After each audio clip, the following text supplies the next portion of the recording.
Assalamualaikum warahmatullahi wabarakatuh. Kami dari kelompok 7 akan menjelaskan sedikit tentang kasus Uniqlo yang ada di Indonesia. Akan saya perkenalkan dulu anggota kelompoknya. Di sini ada Safira Nuraini, Dian Veromita, Alfian Syah, Anissa Umu, Dimas Naufal, dan Muhammad Alvin. Untuk penjelasan pertama adalah penjelasan tentang Uniqlo itu sendiri yang akan dibacakan oleh saya. Uniqlo adalah perusahaan Jepang dalam bidang perencanaan produk, produksi, distribusi pakaian kasual. Perusahaan ini membuka toko eceran pakaian kasual dengan merek Uniqlo. Kantor pusatnya ada di Sayama, kota Yamaguchi, prefektur Yamaguchi. Meskipun demikian, fungsi kantor pusat dipegang oleh kantor Tokyo di Midtown Tower, Akasaka, Minato, Tokyo. Dan Uniqlo sendiri adalah anak perusahaan dari Fast Retailing. Uniqlo menyebut model bisnisnya sebagai SPA atau Specialty Store Retailer of Private Label Apparel atau toko pengecer khusus untuk pakaian merek sendiri. Semua tahap dalam bisnis dikelola sendiri oleh perusahaan ini mulai dari desain, produk, sampai kepada penjualan secara eceran. Nah, strategi kunci dalam model bisnis perusahaan ini adalah pesanan massal dari partai besar untuk setiap artikel barang. Selanjutnya untuk detail kasus akan dijelaskan oleh teman saya. Uniqlo membuka store pertama di Indonesia. Store pertama Uniqlo Jakarta dibuka pada tanggal 22 Juni 2013 di Lotte Shopping Avenue. 20 Juni 2013, Tokyo, Jepang mengumumkan bahwa retail pertamanya berlokasi di Indonesia di Lotte Shopping Avenue. Resmi dibuka pada hari Sabtu 22 Juni 2013. Megastore ini merupakan salah satu terbesar di kawasan Asia Tenggara. Bisnis Uniqlo di Indonesia, PT Fast Retailing Indonesia ini berkongsi dengan Mitsubishi Corporation, di mana dari 1 miliar JPY modal diberikan untuk Uniqlo dari perusahaan induk Fast Retailing berkontribusi sebesar 75% dan Mitsubishi Corporation sebesar 25%. Bisnis ini diawasi oleh Fast Retailing Group Eksekutif Vice President Naoki Otoma. Yasuhiro Hayashi, Chief Operating Officer dari PT Fast Retailing Indonesia mengatakan, kami telah mempersiapkan pembukaan ini selama setahun terakhir. Melalui proses ini, saya memahami bahwa masyarakat Indonesia memiliki selera fashion yang unik, sangat gemar memadukan unsur tradisional dan modern pengaruh budaya barat. Memandang Asia sebagai kawasan yang menawarkan peluang luar biasa untuk penumbuhan bisnis, Uniqlo berencana untuk mempercepat pembukaan store di kawasan tersebut. Pada akhir Mei 2013, Uniqlo telah membuka 1254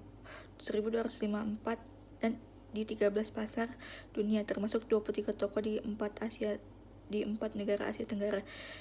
1. Detail kasus. Permasalahan diawali dengan pernyataan dari media bahwa brand di bawah naungan Fast Retailing Group milik orang terkaya di negeri Sakura itu disebut tak membayar upah para pekerja yang membuat pakaian di pabrik garmen swaannya. Dalam situs mereka, Clean Clothes mengungkapkan bahwa permasalahan dimulai di penghujung tahun 2014 ketika Uniqlo dan pemborong lainnya menarik pesanan dari pabrik penarik laba ribuan pekerja di sana. Akibat hal tersebut beberapa bulan kemudian, tepatnya April 2015, PT Laba Garmindo jatuh bangkrut dan ribuan pekerja kehilangan mata pencariannya. Dalam keterangannya, Clean Clothes juga mengungkapkan bahwa Uniqlo tak membayar pesangon sebesar 5,5 juta US dollar atau setara dengan 77 miliar rupiah. Berdasarkan keterangan yang dikeluarkan Fast Retailing Group perwakilan Uniqlo di Indonesia, PT Jaba Garmindo berkali-kali mengalami masalah kualitas dan pengiriman yang tertunda. Dan pada awal 2014, Uniqlo meminta perusahaan garmen tersebut menyelesaikan masalah yang dihadapinya.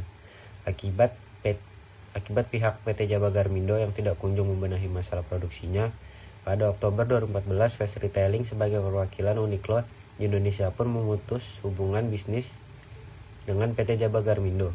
Fast Retailing juga menyatakan telah menyelesaikan masalah pembayaran untuk semua pesanan hingga tenggat waktu yang telah disepakati. Selang beberapa bulan, pada April 2015, PT Jaba Garmindo pun dinyatakan bangkrut.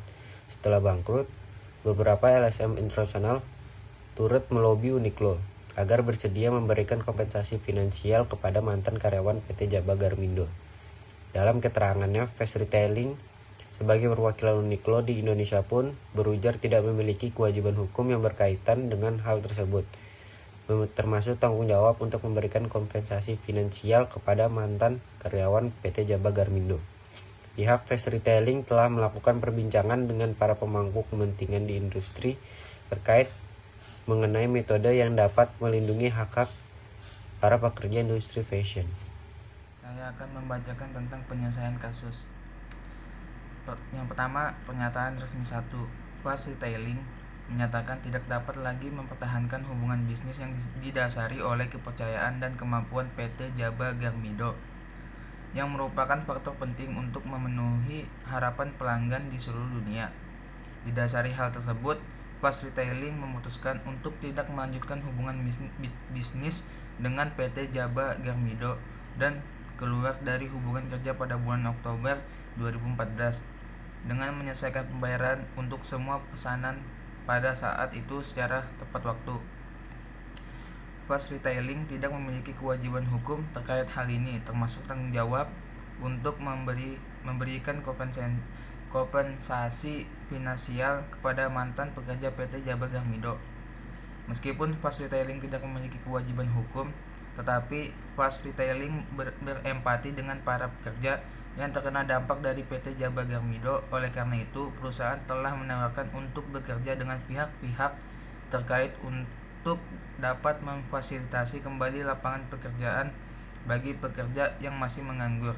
Selain itu, Fast Retailing saat ini memimpin pembicaraan dengan para pemilik kepentingan di seluruh industri pakaian mengenai metode yang akan melindungi pekerja industri terhadap kasus serupa di masa depan. Baik, saya akan melanjutkan presentasi sebelumnya.